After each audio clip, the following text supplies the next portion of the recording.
Yo, what's up mga boss? Nabuo na natin yung ating Innova. Nakabit na natin lahat. Na-align na rin ang ating latero.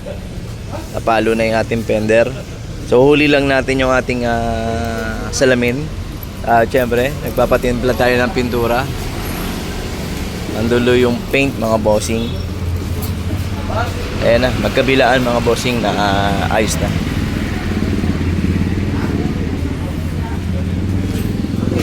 Maganda lang naman kasi mga boss dito, hindi talaga tinamaan ng malala yung ating ganyan, yung bumper, hindi naman na hiwa o hindi naman na punit mga boss, no?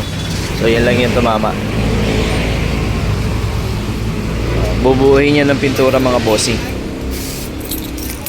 Ayun na, yun na lang asikasuhin natin yung ating pintura mga boss. Nagpapatimpla tayo rito.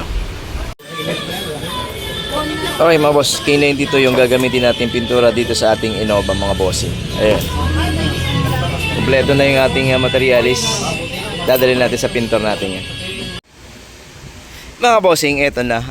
Namasilyahan na yung ating mga napalo na lata. Yung ating fender at saka yung ating hood. So yan na. May masilya na mga bossing. Yung ating tama dito sa ating bumper. Meron na rin. Kabilaan mga boss, meron na. Ayun na rin yung nasa kabila. So, very good na mga bossing.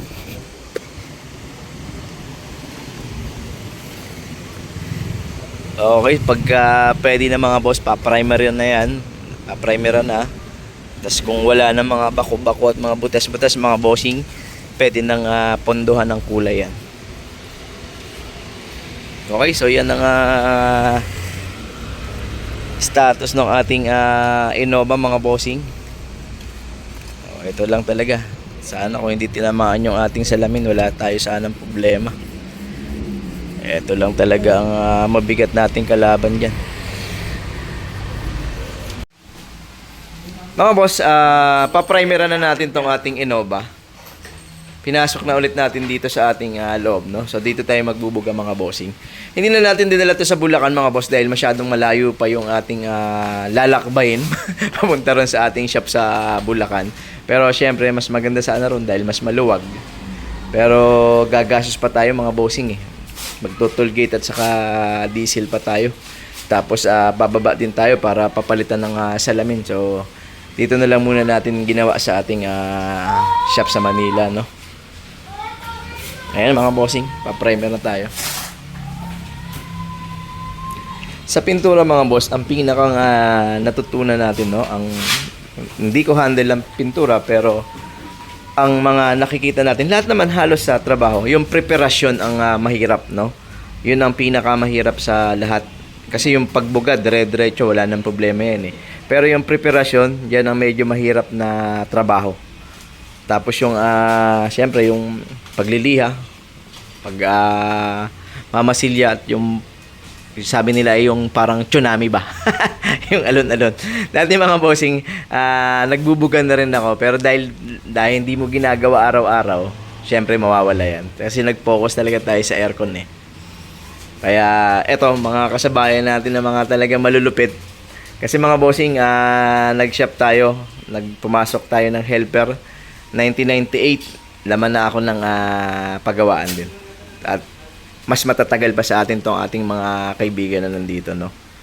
Kaya kabisado nila yung kumbaga sa ang asawa ko yung aircon, sila ang asawa nila yung pagpipintura na, no? Okay mga bossing, primer tayo tapos mapupunduhan na yan mga boss.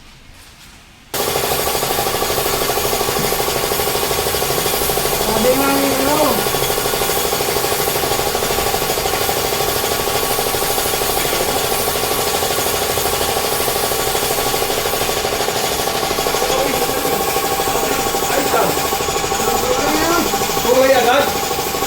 Sabi ko sa'yo, magpainom ba ka ba? Hindi na magpainom.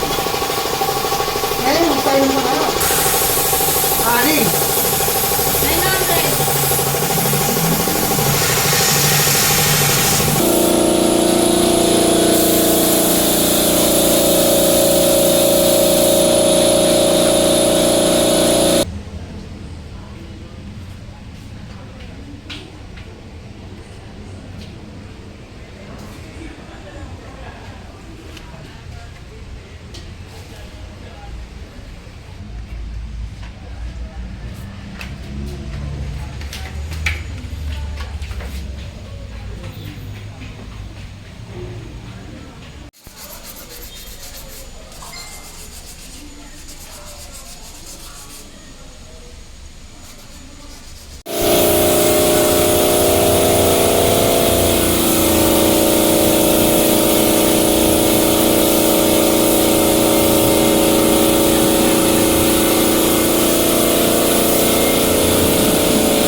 Mga bossing, ito na yung final natin ginagawa dito sa ating Innova, no? So, napatigas na natin yung pintura. Siyempre, binabapping na, mga bossing. Ito na yung last na gagawin natin dito sa ating Innova.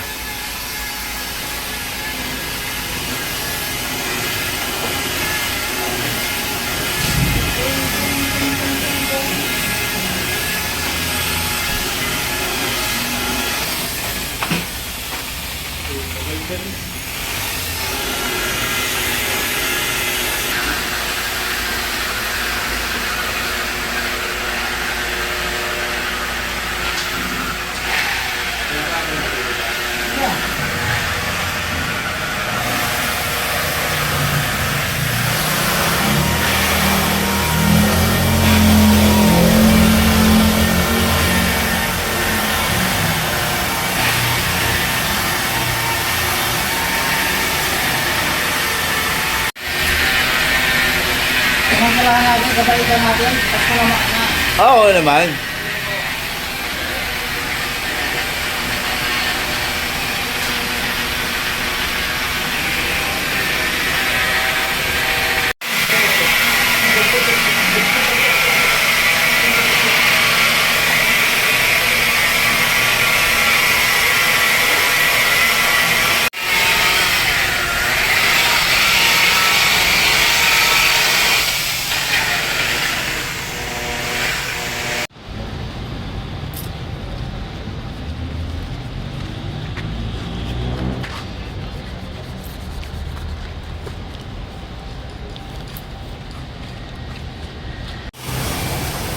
Boss!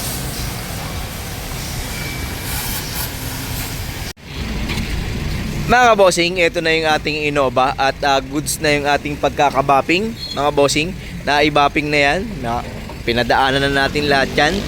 Plus, naikabit na rin yung ating salamin, mga bossing. Bago na yung salamin, kaso hindi pa raw pwedeng galaw-galawin basta-basta. Dahil nga baka ma-disalign pa.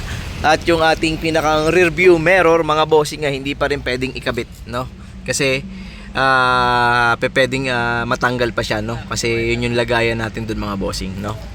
Okay, so yung request na may-ari, naka 3M ng tent. Kung ano yung tinanggal natin dyan, mga bossing, yan din yun. Siguro naman matutuwa na yung may-ari nito. Ay, hindi pala siya matutuwa, mga bossing. Sorry, hindi pala matutuwa. Kumbaga, masama pa ang loob pala, mga boss. Masama pa ang loob. Pero syempre, shoutout sa kanila. Ayun, mga bossing, ito na yung update sa ating Innova. At tingnan natin kung mapapakuha natin siya ngayon or bahala na sila kung iintayin pa naming tumigas yung ating windshield, no? So bahala na, tatawagan natin siya ngayon, mga bossing. Okay.